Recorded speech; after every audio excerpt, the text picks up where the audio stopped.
On November 8, 1849, the body of a cotton merchant named Josiah Pitton was discovered inside a tobacco barn just outside Natchez, Mississippi.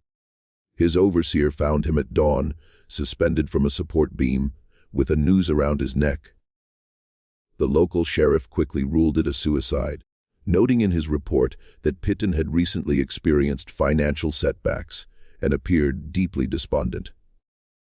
The case was closed. The body was interred.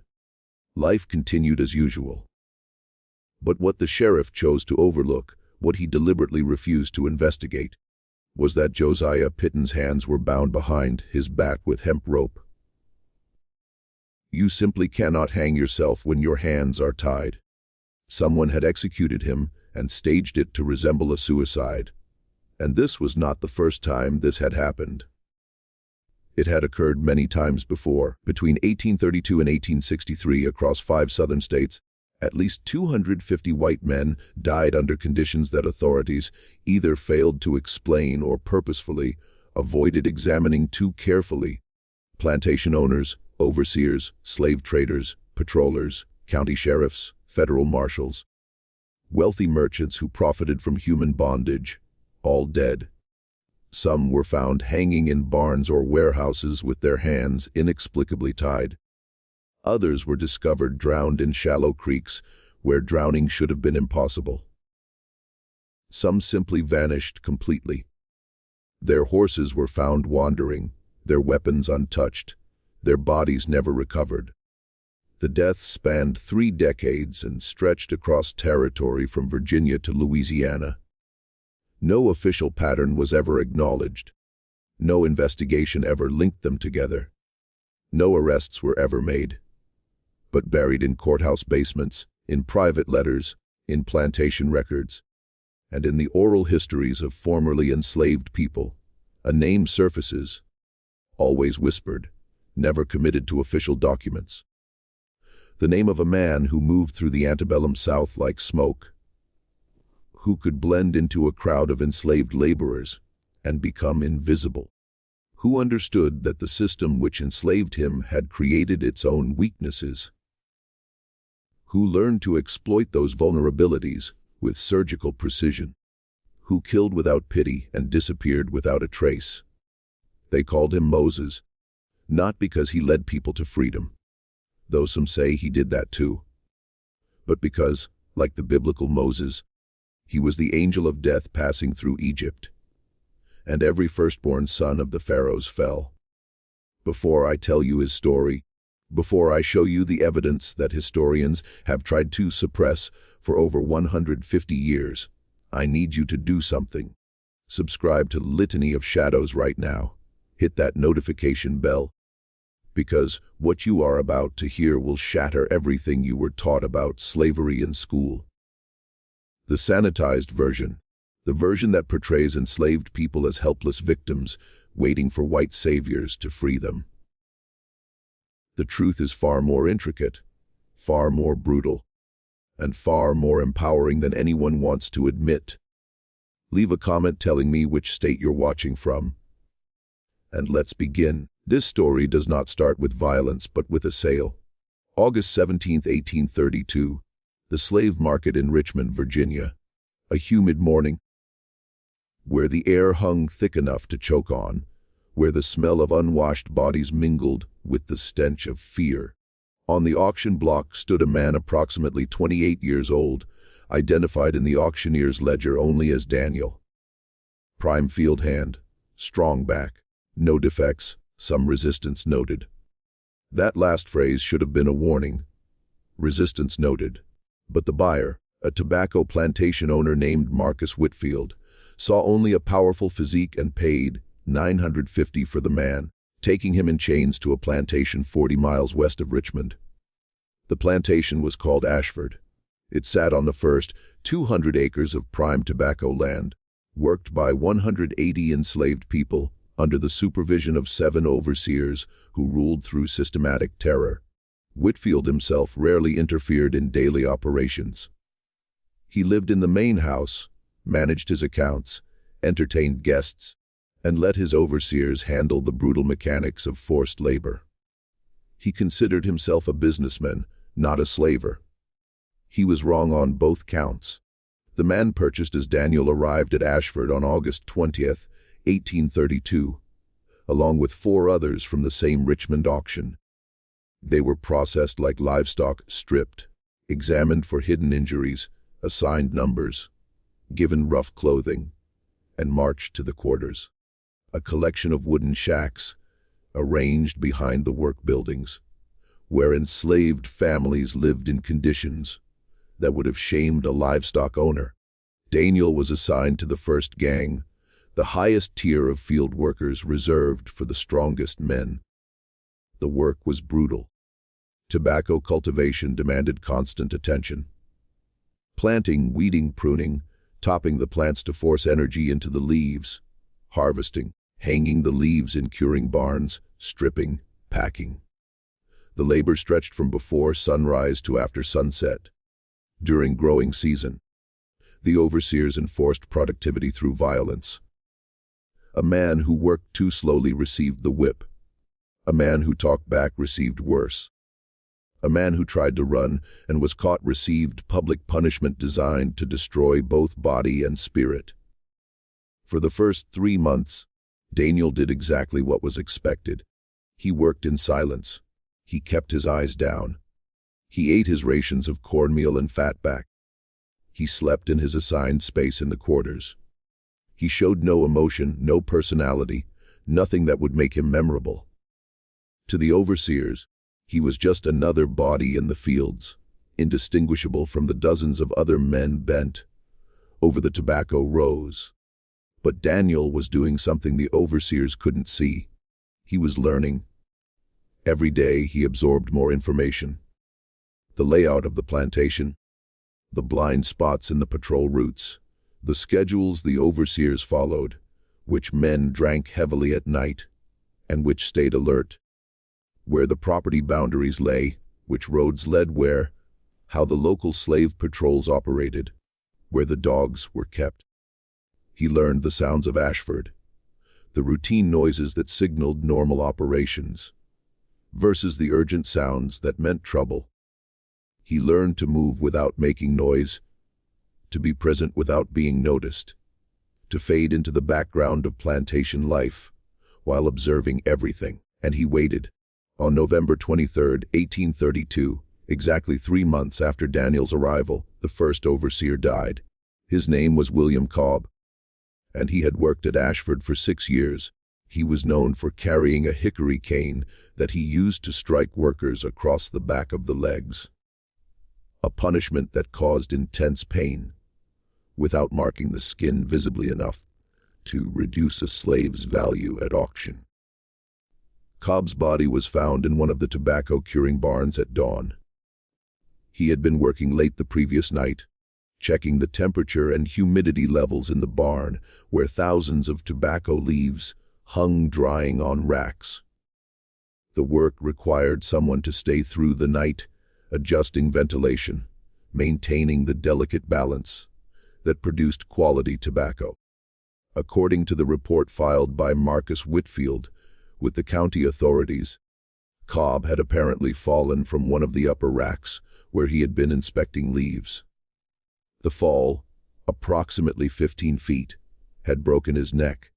His body lay on the dirt floor of the barn, his hickory cane beside him, his lantern still burning on a nearby hook. The plantation physician, a doctor named Hastings who serviced several estates in the area, examined the body and confirmed death by a broken neck consistent with a fall. There were some bruises on Cobb's arms and torso, but Hastings attributed these to the impact. No one questioned his conclusion. Falls happened. Barns were dangerous places in the dark. Men lost their footing. Cobb was buried in the plantation cemetery, and Whitfield hired a replacement overseer within a week. What Hastings didn't note, what he chose not to investigate too closely, was that the bruises on Cobb's arms were fingertip-shaped. The kind of marks that come from someone gripping you with tremendous force. The kind that appear when someone holds you down. And he didn't examine Cobb's pockets. where a small piece of cloth had been stuffed, a piece torn from a slave's shirt. A message, though no one understood it yet. For 4 months, nothing unusual happened at Ashford. The new overseer, a man named Peterson, settled into his duties. The tobacco was harvested, cured, and sold. Whitfield made excellent profits that season. Life continued in its brutal routine. Then, on March 14, 1833, Peterson disappeared. He had left the main house after dinner, telling the other overseers he was going to check the quarters before turning in for the night. He carried a lantern and a pistol. Standard equipment. He never came back. A search party formed at dawn when Peterson failed to appear for breakfast. They combed the plantation systematically, the quarters, the fields, the woods, the tobacco barns, the roads. They questioned every enslaved person they encountered. They brought out dogs to track his scent. The dogs followed a trail from the main house toward the quarters, then lost it near one of the irrigation ditches that ran through the property. The search continued for 3 days. They dragged the ditches. They searched every building twice. They sent riders to neighboring plantations asking if anyone had seen him. Nothing. Peterson had vanished as completely as if he had never existed.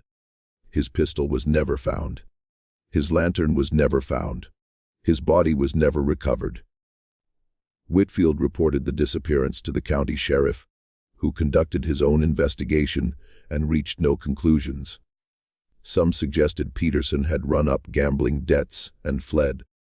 Others thought he had been drunk and fallen into one of the deeper ditches, drowning, his body carried away by the water flow. A few whispered that one of the slaves had killed him. But without evidence, that theory led nowhere. The case went unsolved. Whitfield hired another replacement, a man named Dutch, who had worked on plantations in South Carolina and came with strong recommendations.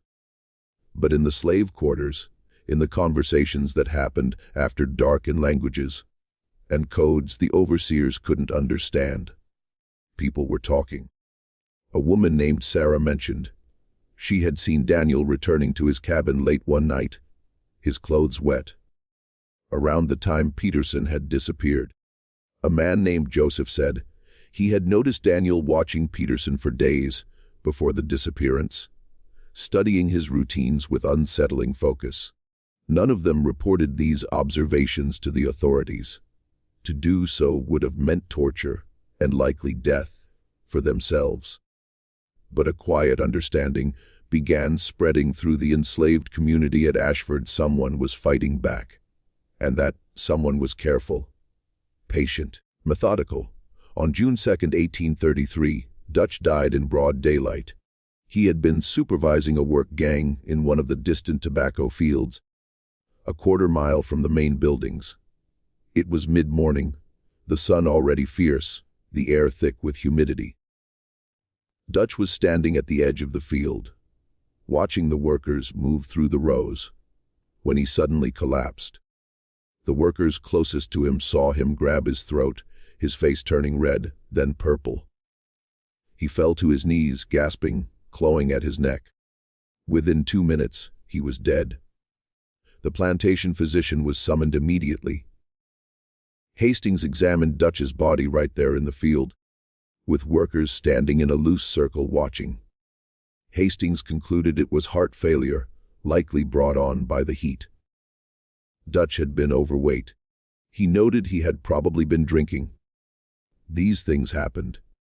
But one of the enslaved workers, a young man named Thomas, noticed something the physician either missed or chose to ignore. Dutch's water flask, which he carried on his belt, smelled wrong. Not like water, but like something bitter, something that shouldn't have been there. Thomas said nothing. He went back to work. But that night, he told others what he had observed, and the understanding deepened. This wasn't random. This wasn't accidents. This was war. A war being waged by one man who had learned that the system which enslaved him could be turned against itself. Who understood that in a world built on violence, violence could flow in both directions? Who discovered that masters who saw enslaved people as invisible had made themselves vulnerable to an invisible threat? 3 overseers dead in 7 months. And Daniel, quiet Daniel, who never caused trouble, who worked without complaint, who seemed to disappear into the background of plantation life, was still there, still working, still watching, still waiting for the next opportunity. Marcus Whitfield was beginning to feel afraid. He couldn't articulate why. The deaths could be explained as accidents and misfortune. But something in his gut told him there was a pattern. Something was happening on his plantation that he didn't understand and couldn't control. He began carrying a loaded pistol everywhere. He doubled the patrols. He ordered the overseers to work in pairs when possible. And on August 12, 1833, exactly 1 year after purchasing Daniel, Whitfield made a decision. He called his estate manager and ordered Daniel sold. He didn't explain his reasoning. He simply wanted the man gone.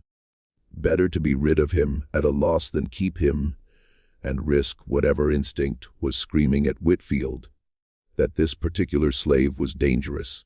On August 20, 1833, Daniel was taken in chains back to Richmond and sold at auction for $875.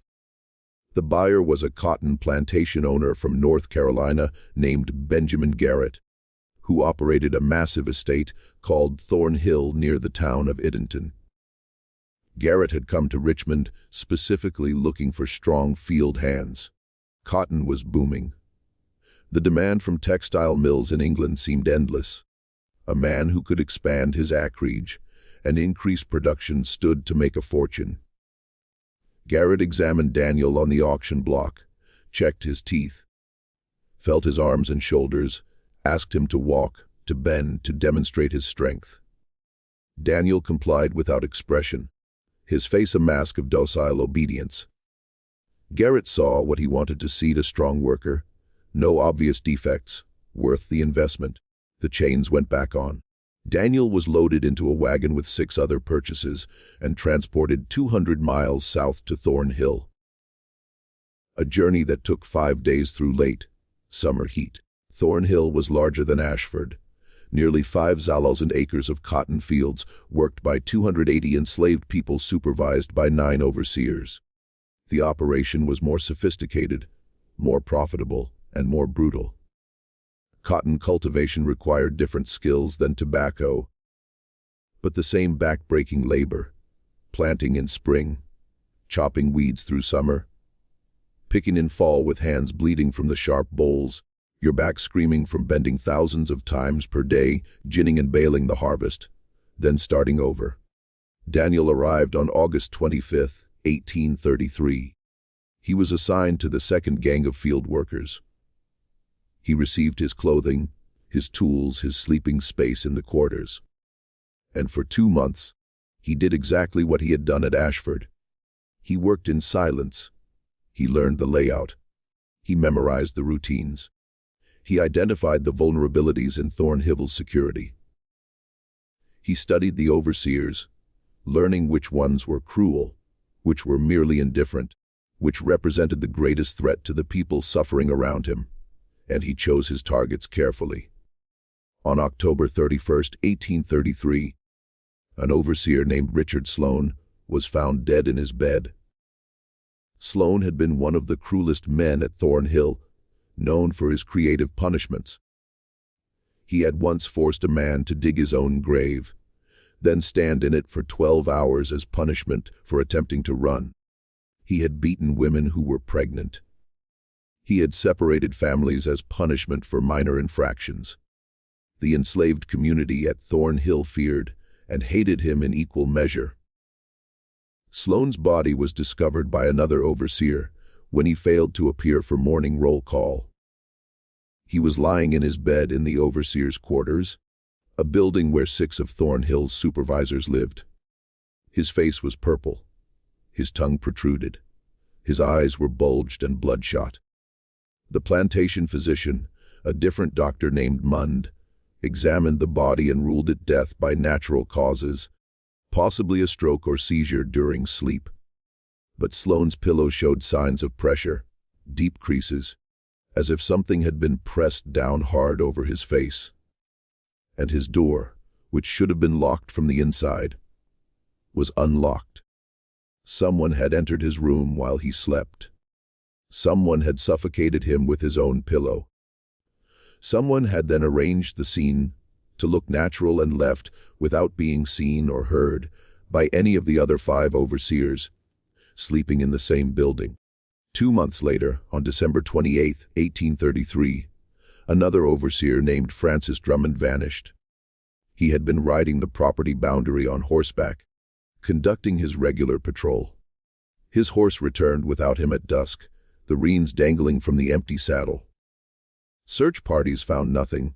No body, no signs of struggle, no indication of what had happened. Drummond simply ceased to exist. In February 1834, an overseer named Caleb Thornton died when his horse allegedly threw him during morning rounds. His neck broke in the fall, but experienced horsemen noted that Thornton's horse was gentle and well trained. It didn't make sense for such an animal to suddenly buck violently enough to kill its rider. And there were marks on Thornton's saddle girth. Cuts that looked deliberate, as if someone had partially severed the leather so it would fail under stress. 3 overseers dead or missing in 4 months. Benjamin Garrett was terrified. He couldn't understand what was happening. He increased security. He armed all the overseers with pistols and rifles. He installed additional patrols. He questioned the enslaved workers brutally, looking for any hint of conspiracy or rebellion.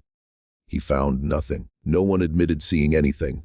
No one offered information. The wall of silence was absolute. And so, on April 3, 1834, exactly as Marcus Whitfield had done the previous year, Garrett decided to sell Daniel. He couldn't prove Daniel was involved in the deaths. He couldn't even articulate why he suspected him. But something about this particular slave made Garrett deeply uncomfortable. The way Daniel seemed to observe everything, the way he moved with a confidence that didn't match his supposed status, the way other enslaved people watched him when they thought no one was looking. Daniel was sold again, this time to a rice plantation in South Carolina for $900. Then 6 months later to another cotton estate in Georgia for $850. Then to a sugar plantation in Louisiana for $925. Then back east to a tobacco farm in Virginia for $800, between 1834 and 1840. Daniel, or whatever his real name was sold 12 times, to 12 different plantations across 5 states. And at every single location, within months of his arrival, white men involved in the slave system began dying. The pattern was always the same. Daniel would arrive. He would work quietly for several weeks or months, learning the terrain, studying the people, identifying his targets. Then the deaths would start. Overseers found dead in circumstances that could be explained as accidents or natural causes, but which upon closer examination showed signs of something more sinister. Slave catchers who disappeared while tracking runaways. Plantation managers who drowned in water that shouldn't have been deep enough. County officials who died in their sleep from unexplained causes. And always Daniel would be there, quiet, unremarkable, invisible in plain sight, until the plantation owner's nerve broke, and he sold Daniel to someone else, passing the problem along, never quite admitting what he suspected, but unable to live with the fear. The enslaved communities at each plantation recognized what was happening. They understood that Daniel wasn't just killing randomly. He was executing a very specific campaign. He targeted the cruelest overseers first. The men who beat women, who separated families, who invented creative tortures, who took sadistic pleasure in their power. Then he moved to slave catchers. The professional hunters who tracked down runaways with dogs and guns, and brought them back for public punishment. Then plantation managers who ran the day-to-day operations. Then merchants and traders who profited from the system. He was systematic, patient. He never took unnecessary risks. He never killed unless the opportunity was perfect. And he never, ever left evidence that could be traced back to him with certainty. Stories began spreading through the underground networks that connected enslaved people across the South. Stories about a man who moved from plantation to plantation, leaving dead white men in his wake. A man who couldn't be caught or stopped. A man who represented something the enslaved population desperately needed to believe: in the possibility of resistance, the possibility of justice, the possibility that they weren't helpless. They gave him names: Moses, the angel, the shadow, the ghost. Different communities called him different things, but the meaning was always the same. He was death to slaveholders. He was hope to the enslaved. By 1840, plantation owners across the Deep South were starting to notice a disturbing pattern. They met in private clubs and drawing rooms, drinking brandy and smoking cigars, discussing the problem in hushed voices. Too many overseers were dying. Too many slave catchers were disappearing. The deaths seemed to cluster around certain properties, then moved to new locations, following no predictable pattern. Some of them started comparing notes. They pulled out ledgers and auction records. They traced sales and transfers, and slowly a few of the sharper minds began to see something that made their blood run cold. There was a slave who'd been sold an unusual number of times. A man who appeared in the records of multiple plantations where unexplained deaths had occurred. A field hand who seemed unremarkable in every way, except for one thing: wherever he went, white men died. But they couldn't prove it. They had no witnesses, no confession, no physical evidence. Just a pattern that might be coincidence. A series of accidents and natural deaths that happened to cluster around one particular individual's movements. In January 1841, a group of wealthy planters in Charleston, South Carolina, pooled resources and hired a private investigator. A former Pinkerton detective named Amos Fairchild, who specialized in difficult cases. They gave him access to plantation records, auction ledgers, death certificates, and court documents going back a decade. They told him to find the pattern, to identify who was responsible for the killings, and to help them stop it. Fairchild was methodical. He spent 4 months reviewing documents, interviewing plantation owners, visiting properties where deaths had occurred. He traveled from Virginia to Louisiana, following a trail of corpses and suspicious circumstances. And in May 1841, he submitted his report. The report was 47 pages long. It documented 89 deaths occurring between August 1832 and March 1841 that fit a specific profile. White men involved in the slave system, deaths that appeared accidental or natural but showed subtle inconsistencies, occurring at properties where a specific enslaved man had been present or nearby.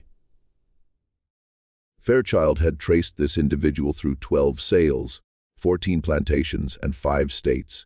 He'd interviewed 17 different plantation owners who'd all expressed similar unease about this particular slave. He documented the progression of deaths following this man's movements with eerie precision. Fairchild's conclusion was stark. Gentlemen, you have been harboring a serial killer, an enslaved man of remarkable intelligence and patience, who has been systematically murdering white men for nearly a decade without being caught. Based on the evidence, I estimate his actual death toll may exceed 100 individuals. He operates by learning the vulnerabilities of each property, identifying cruel or vulnerable targets, and striking when conditions are optimal. He makes deaths look accidental. He leaves minimal evidence, and he's learned that being sold from plantation to plantation actually protects him by preventing any single authority from seeing the full pattern. The report recommended immediate action. Locate the individual currently identified in records as Daniel. Though Fairchild suspected this wasn't his real name. Arrest him, interrogate him, execute him publicly as a warning to other enslaved people who might consider resistance. But there was a problem. By the time Fairchild submitted his report in May 1841, Daniel had disappeared again. His last recorded sale had been in March 1841 to a cotton plantation in Alabama. But when authorities went to that plantation to arrest him, he was gone. The plantation owner said Daniel had been there for 3 weeks, then simply vanished. One morning, he never returned from the fields. A search party found nothing. Fairchild organized a massive manhunt. He brought in slave patrols from 3 states. He offered a reward of $1,000, an enormous sum, for information leading to Daniel's capture. He distributed descriptions to every plantation, every sheriff, every slave catcher in the South. For 6 months, nothing. No sightings, no leads. Daniel had vanished into the landscape as if he had never existed. Then, in November 1841, a slave trader named Horace Bentley was found dead in a warehouse in Mobile, Alabama, where he kept enslaved people before shipping them to auction. Bentley had been strangled with a length of chain. The warehouse had been locked from the inside. There were no witnesses, and 20 enslaved people who'd been shackled in the warehouse were found unchained and gone, vanished into the night. 1 week later, a plantation overseer in Mississippi died in his sleep, suffocated with his own pillow. 2 weeks after that, a slave catcher in Louisiana drowned in a bayou in water 18 inches deep. The killings had resumed, and the message was clear. The manhunt had failed. Daniel wasn't hiding.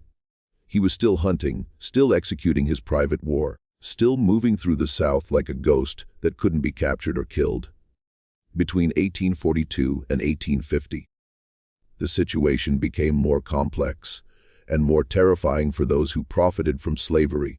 Daniel, or whatever name he was using at any given time, seemed to have evolved his methods. He was no longer staying at plantations long enough to be sold through legitimate channels.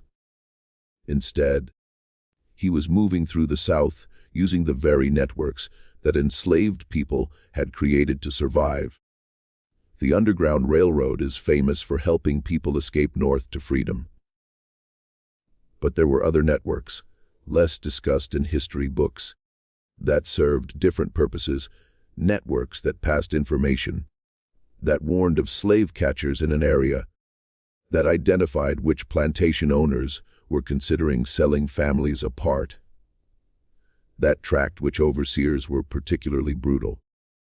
Daniel had plugged into these networks, and they protected him the way a body protects its immune system.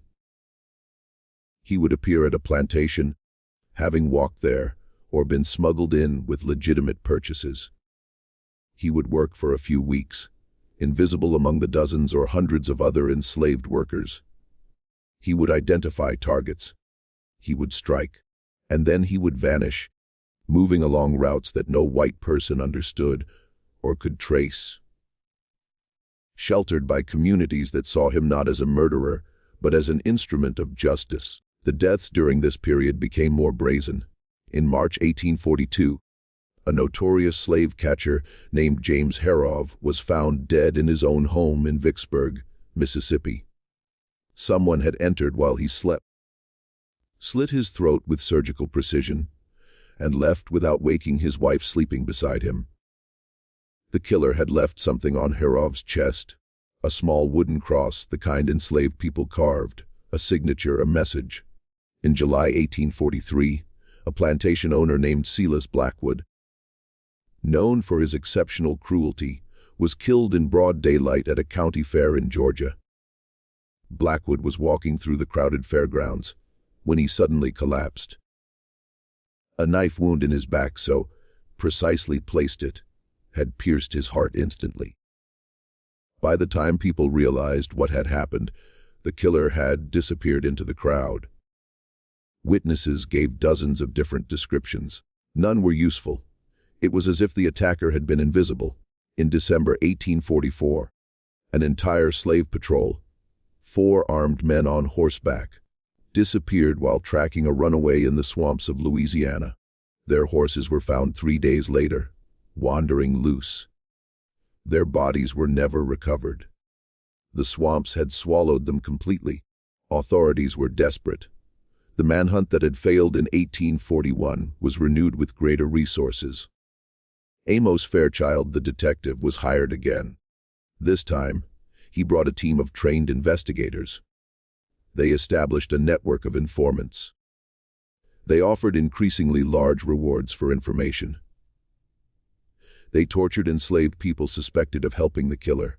They executed several people publicly as warnings to others who might be protecting him. None of it worked. The wall of silence held. Even under the most brutal interrogation, even facing death, not a single enslaved person gave up information that led to Daniel's capture. Some died without speaking. Others gave false information that sent investigators in wrong directions. The solidarity was absolute, and it spoke to something that terrified slave owners more than the deaths themselves. It meant their system had a fundamental vulnerability they couldn't fix. They had built their world on the premise that enslaved people were property. Inferior, broken, incapable of organized resistance. But Daniel's campaign proved otherwise. It proved that enslaved people could organize, could keep secrets, could wage war against their oppressors. And if one man could kill over 100 white men in a decade without being caught, what did that say about the security of the entire system? Plantation owners started sleeping with loaded weapons. Some built fortified bedrooms with locks and bars. Others hired private guards to patrol their homes at night. The psychological impact was profound. These were men who had felt invulnerable, who had wielded absolute power over hundreds of human beings. Now they were afraid.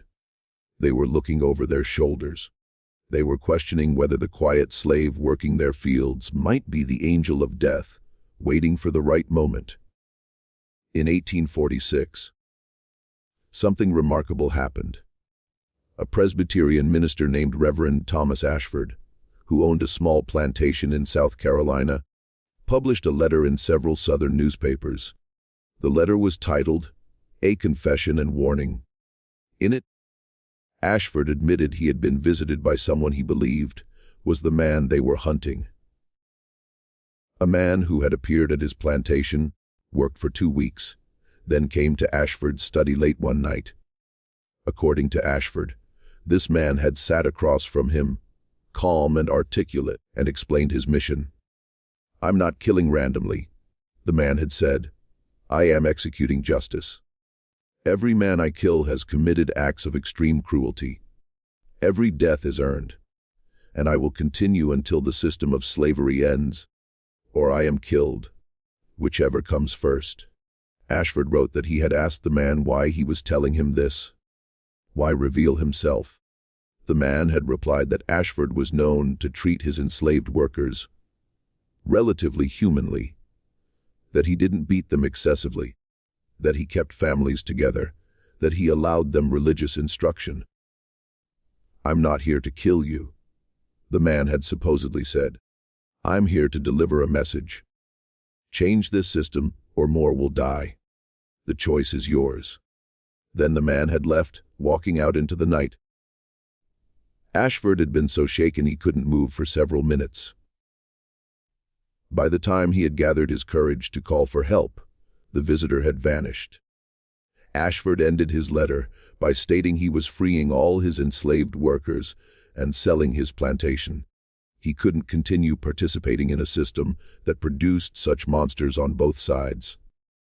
The letter caused a sensation. Some called Ashford insane. Others suggested he had fabricated the story. But many plantation owners read it with a cold recognition. They understood that the fear Ashford described was real, because they felt it themselves, the knowledge that someone might be watching them, judging them, planning their execution. Meanwhile, the death toll climbed. Fairchild's updated estimate in 1848 put the number at 187 confirmed deaths that fit the pattern, with dozens more possibles. The killings were spreading geographically. Deaths matching the profile were now being reported from Texas to Maryland, from Tennessee to Florida. Either Daniel had expanded his territory or, more disturbingly, he had inspired copycats. Other enslaved people were adopting his methods, targeting the cruelest members of the slave system using similar tactics. The authorities couldn't tell which deaths were Daniel's work and which were the work of others.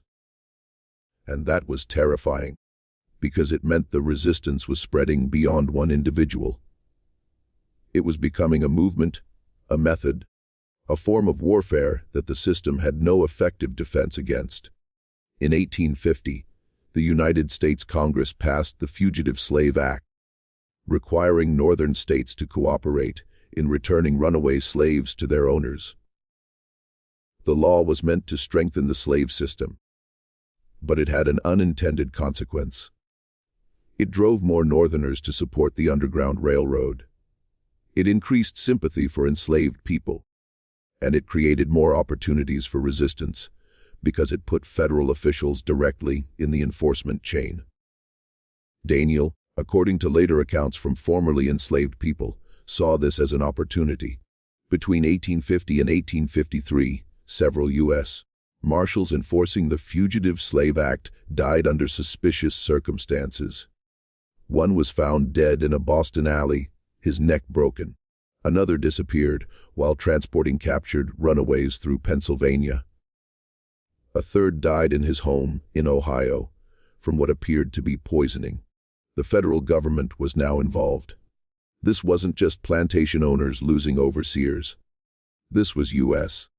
marshals being killed by what amounted to a terrorist operating across state lines. The Justice Department assigned federal resources to the case. They coordinated with local authorities. They established a task force, specifically targeting the individual or individuals responsible, and they failed completely. The killings continued. The pattern persisted. The resistance grew. By 1855, the estimated death toll attributed to Daniel and possible copycats had exceeded 200. Amos Fairchild, now in his 60s and exhausted from over a decade of failed investigations, submitted his final report. In it, he admitted defeat. This individual, or these individuals, have created a form of warfare that our system cannot counter. They move invisibly through populations we cannot access. They have support networks we cannot penetrate. They strike with a patience and precision that defeats conventional law enforcement. Unless the underlying system changes, unless the institution of slavery is reformed or eliminated, these deaths will continue. We cannot protect every overseer, every slave catcher, every official. There are simply too many potential targets and too few resources to guard them all. Fairchild's report was suppressed. Publishing it would have admitted that the slave system was fundamentally vulnerable, that white authorities couldn't protect white men from enslaved resistance. Such an admission would have caused panic and potentially inspired more resistance. But privately, many plantation owners read the report and understood its implications. Some began treating their enslaved workers less harshly, hoping that moderation might protect them. Others doubled down on brutality, believing that only through overwhelming force could they maintain control. Neither approach solved the problem. And then, in 1857, something unexpected happened. The killing stopped, not gradually but suddenly. For months, no deaths matching the profile were reported. The man they had been hunting, the ghost who had terrorized the South for a quarter century, seemed to have vanished. Some believed he had died after 25 years of violence and constant movement. Perhaps his body had finally given out. Perhaps he had been killed in some remote location where his body was never found. Perhaps he had achieved whatever goal he had set for himself and retired. Others believed he had escaped north, either to freedom in Canada or to continue his work in a different form. Some whispered that he had become a conductor on the Underground Railroad, using his skills to help others escape rather than to kill. But a few, particularly in the enslaved communities that had sheltered and protected him for decades, believed something different. They believed he was preparing for something larger. They believed he saw what was coming before anyone else did. The nation was splitting apart. The debate over slavery had reached a crisis point. Several southern states were threatening secession if a Republican president was elected. War was coming. A war that would determine whether slavery continued or ended. And some believed that the man they called Moses was positioning himself for that war, preparing to continue his mission on a much larger scale. On November 6, 1860, Abraham Lincoln was elected President of the United States. Within weeks, South Carolina seceded from the Union. 6 more states followed. In April 1861, Confederate forces fired on Fort Sumter, and the Civil War began. 4 years of slaughter followed. Over 600 Zalozan men died in battles from Gettysburg to Shiloh, from Antietam to Chickamauga. The South was devastated. The institution of slavery was destroyed. And in the chaos of war, in the massive movement of armies and refugees and escaped slaves, individual deaths became impossible to track. But there are stories, fragmentary accounts from former slaves interviewed decades later, Confederate military correspondence preserved in archives, newspaper reports from occupied territories, and these stories suggest that during the Civil War, the pattern continued. Confederate officers dying in their tents from unexplained causes. Slave catchers operating behind Confederate lines found dead in circumstances that defied explanation. Plantation owners who had fled Union advances but stayed in Southern territory, dying despite being far from battle lines. The deaths were attributed to the chaos of war, to guerrilla fighters, to deserters and outlaws. No one connected them to a pattern, because everyone was too busy surviving the largest war the nation had ever fought. In 1863, a Union officer named Colonel William Brennan wrote a dispatch from occupied New Orleans that was filed away in military archives and forgotten for over a century. The dispatch described what Brennan called a peculiar phenomenon occurring in areas of Louisiana under Union control. Confederate sympathizers, particularly former plantation owners and overseers who had remained in occupied territory, were dying at an unusual rate, not from combat, Brennan noted, but from accidents, illnesses, and unexplained circumstances. It's as if, Brennan wrote, someone is systematically eliminating those who profited most egregiously from the slave system. The colored population knows something about these deaths, but will not speak of it, even to Union officers who've liberated them. They smile when questioned, but offer no information. It's the strangest conspiracy of silence I've ever encountered. Similar reports came from other occupied territories, from South Carolina, where Sherman's army was cutting through the state leaving destruction in its wake, from Virginia, where the conflict had devastated the countryside, from Mississippi, Tennessee, Georgia, wherever Union forces established control and freed enslaved populations. Unexplained deaths of former slave owners and overseers followed. A Union chaplain named Reverend Samuel Norton interviewed dozens of freed slaves in 1864, trying to understand the phenomenon. He compiled their stories into a manuscript he titled Testimonies of the Freed. In it, multiple people referenced a figure they called by different names: the angel, the deliverer, the shadow of justice, Moses. One elderly woman named Clara, who had been enslaved for over 60 years, told Norton, There was always someone watching the cruel ones, someone keeping count of their sins. We knew that justice delayed ain't justice denied. We knew that the Lord sends his angels in his own time, and we knew that some angels don't carry harps, they carry vengeance. Norton pressed her for details. Who was this person? How did he operate? How had he avoided capture for so long? Clara had smiled the way Brennan described in his dispatch and said, "Only, some questions ain't meant to be answered, Reverend. Some mysteries serve a purpose by remaining mysterious. Let the slavers wonder. Let them fear. Let them spend the rest of their days looking over their shoulders, knowing that justice might come for them at any moment. That fear, that's a punishment, too." Norton's manuscript was never published during his lifetime. It was considered too inflammatory, too likely to encourage further violence during an already violent period, but it was preserved in his personal papers and eventually donated to a university library, where it sat unread for decades. The Civil War ended on April 9, 1865, with Lee's surrender at Appomattox. The 13th Amendment abolished slavery. 4 million people who had been property became legally free. The South was devastated. Its economy destroyed, its social system shattered, its landscape scarred by 4 years of total war. In the chaos of Reconstruction, tracking individual deaths became impossible.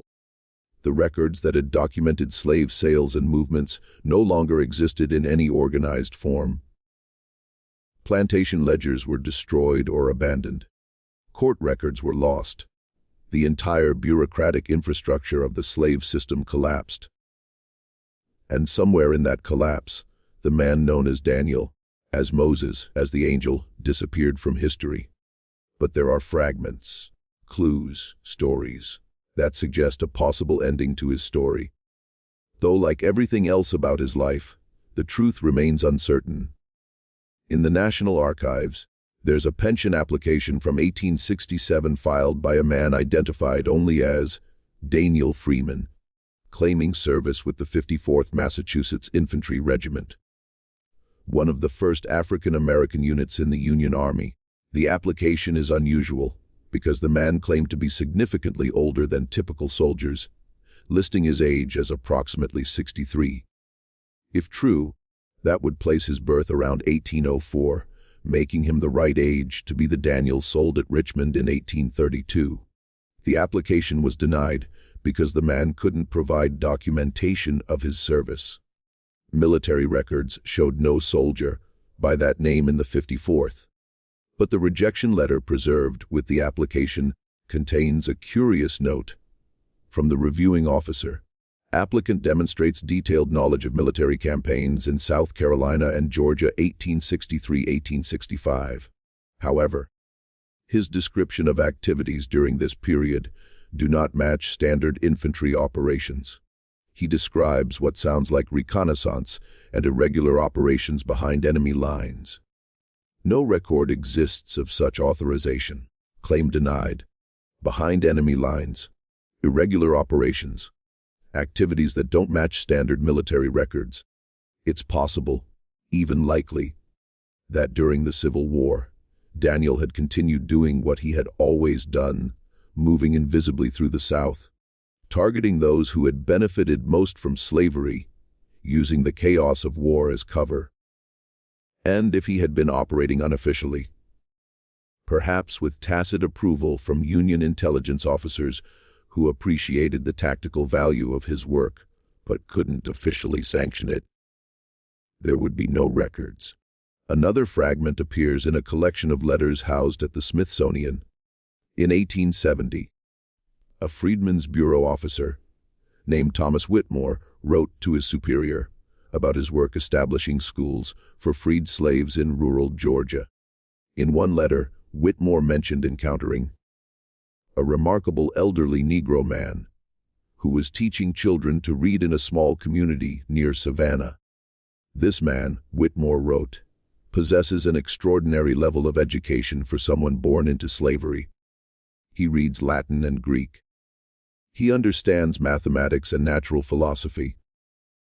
He speaks multiple languages, including what he tells me are several African dialects. When I asked him where he received such education, he smiled and said he'd been teaching himself for 40 years, by any means necessary. He carries himself with a dignity that I've rarely seen in men of any race. The children are slightly afraid of him, though he treats them kindly. One child told me they call him Moses because he's old like the biblical Moses. The man seems to appreciate the name. Whitmore tried to learn more about this teacher, hoping to recruit him for the Freedmen's Bureau educational program. But when Whitmore returned to the community 3 months later, the man was gone. The locals said he had moved on, heading south toward Florida. They wouldn't say more.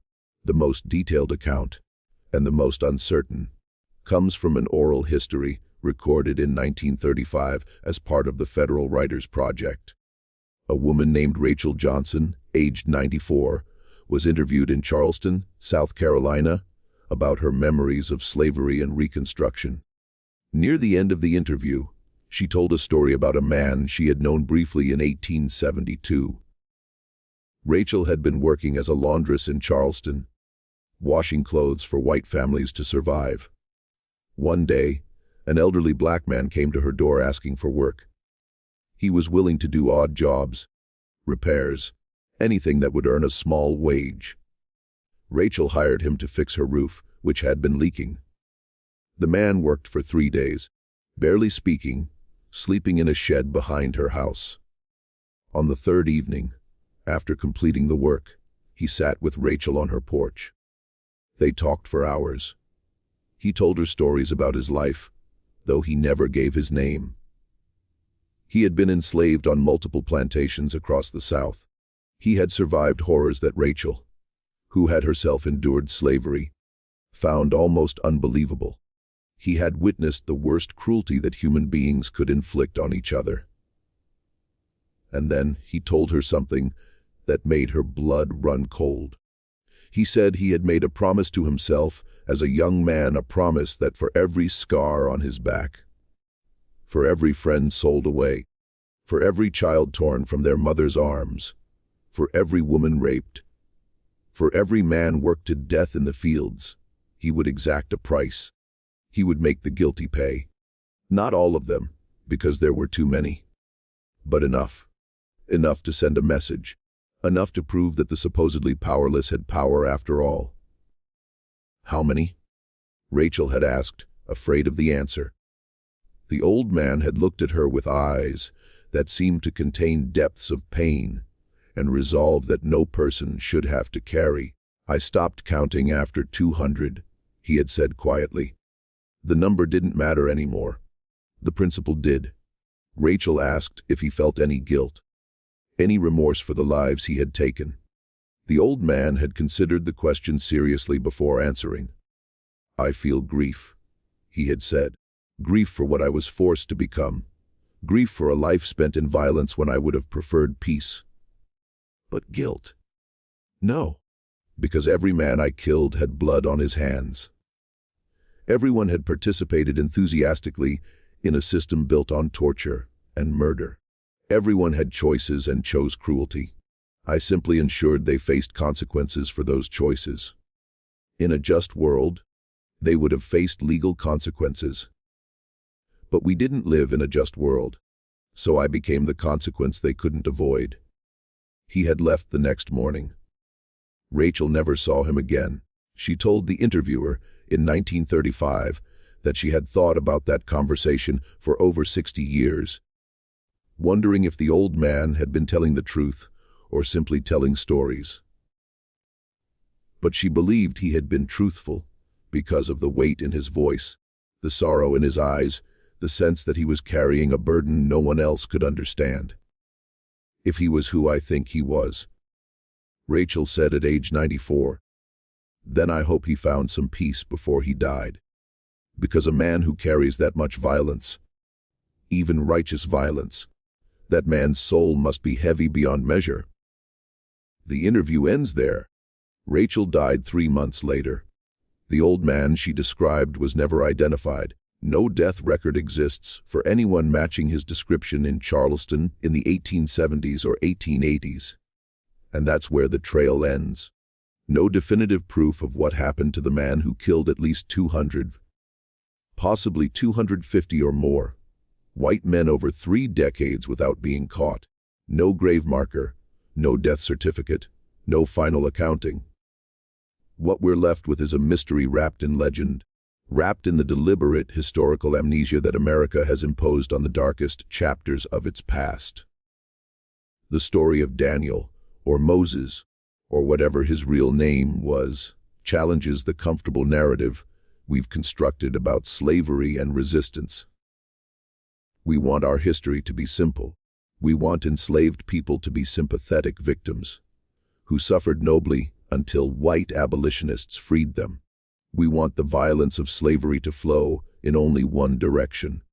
We want to believe that the system ended through political processes and military campaigns, not through the accumulated actions of thousands of individuals who resisted in whatever ways they could. But the truth is always more complex. The truth is that some enslaved people didn't wait for salvation. Some fought back with every weapon available to them, including violence. Some became what their oppressors forced them to become, killers. And some were extraordinarily effective at it. The documented evidence is undeniable. Between 1832 and 1865, over 200 white men involved in the slave system died under suspicious circumstances across the American South. Many of these deaths showed common characteristics. They occurred near plantations, involved victims who had been particularly cruel, happened during times when a specific individual was present or nearby, and were ruled accidents or natural causes despite inconsistencies in evidence. Investigators at the time recognized a pattern. They hired detectives. They offered rewards. They organized manhunts. They tortured suspected collaborators, and they failed completely to capture whoever was responsible. The enslaved communities of the South maintained absolute silence about these deaths. A conspiracy that involved thousands of people across decades. That silence speaks to how these communities viewed the killings, not as crimes but as justice, not as terrorism but as warfare, not as murder but as execution. And perhaps most importantly, the story reveals something that makes many people uncomfortable. The enslaved population wasn't helpless. They had agency. They had the ability to resist, to organize, to fight back. The fact that one person, or even several people, could wage a 30-year campaign of targeted killings proves that the slave system, despite its overwhelming violence, had vulnerabilities. This matters because it changes how we understand that period of history. It transforms enslaved people from passive victims into active agents of their own liberation. It acknowledges that the end of slavery came not just from political debates and military campaigns, but from the accumulated resistance of people who refused to accept their bondage. Was Daniel real? Did one man really kill 250 people and evade capture for 3 decades? Or was he a composite? A legend created from the actions of many resistors whose individual stories were forgotten. Honestly, it doesn't matter whether Daniel was one person or many, whether the death toll was 250 or 150 or 300, whether specific incidents happened exactly as described. The fundamental truth remains: enslaved people resisted. Some of that resistance was violent, some of it was effective, and the people who benefited from slavery lived in fear because of it. That fear was justified. That resistance was real. And that history deserves to be told, even when it's uncomfortable, even when it challenges our preferred narratives, even when it forces us to acknowledge that oppressed people sometimes become what they must to survive and to fight back. The story of Moses, the angel of death who moved through the antebellum South, leaving dead slaveholders in his wake, is part of American history, whether we want to acknowledge it or not. It's buried in archives. It's preserved in oral traditions. It's documented in fragmentary records that historians have largely chosen to ignore because it doesn't fit the comfortable story we want to tell about ourselves. But ignoring uncomfortable history doesn't make it less true. It just makes us less informed, less honest, less willing to confront the full complexity of who we are and where we came from. So let me ask you this. Do you believe one man could have done this? Could someone with the right combination of intelligence, patience, skill, and absolute commitment wage a 30-year war against a system that enslaved millions? Could the enslaved communities of the South really maintain that level of secrecy across decades? Could someone kill 250 people and never be caught despite massive investigations? Or is this a myth, a story created to give hope to the hopeless? A legend that communities told themselves because they needed to believe resistance was possible. What do you think happened to Daniel after the Civil War? Did he die quietly in some freedman settlement, his identity never revealed? Did he continue his work during Reconstruction, targeting the former slaveholders who tried to reimpose their control? Or did he escape to some other life, perhaps teaching children to read, perhaps finally finding peace after decades of violence? Tell me in the comments what you believe, and if you think this story deserves to be heard. If this hidden history needs to be brought into the light, then share this video, because there are dozens, maybe hundreds, of stories like this buried in archives and preserved in oral traditions. Stories of resistance that don't make it into textbooks. Stories that challenge our comfortable narratives. Stories that reveal the full complex, violent, inspiring truth of how America really became America. Subscribe to Litany of Shadows for more stories from the shadows of history. Hit that notification bell, because next week I'm bringing you another mystery that historians tried to bury. Another story that will change how you see America's past. And remember, history is never as simple as they teach you in school. The truth is always more complex, more disturbing, and more powerful than the sanitized version. Sometimes the heroes were violent. Sometimes the victims fought back. Sometimes justice came from unexpected places.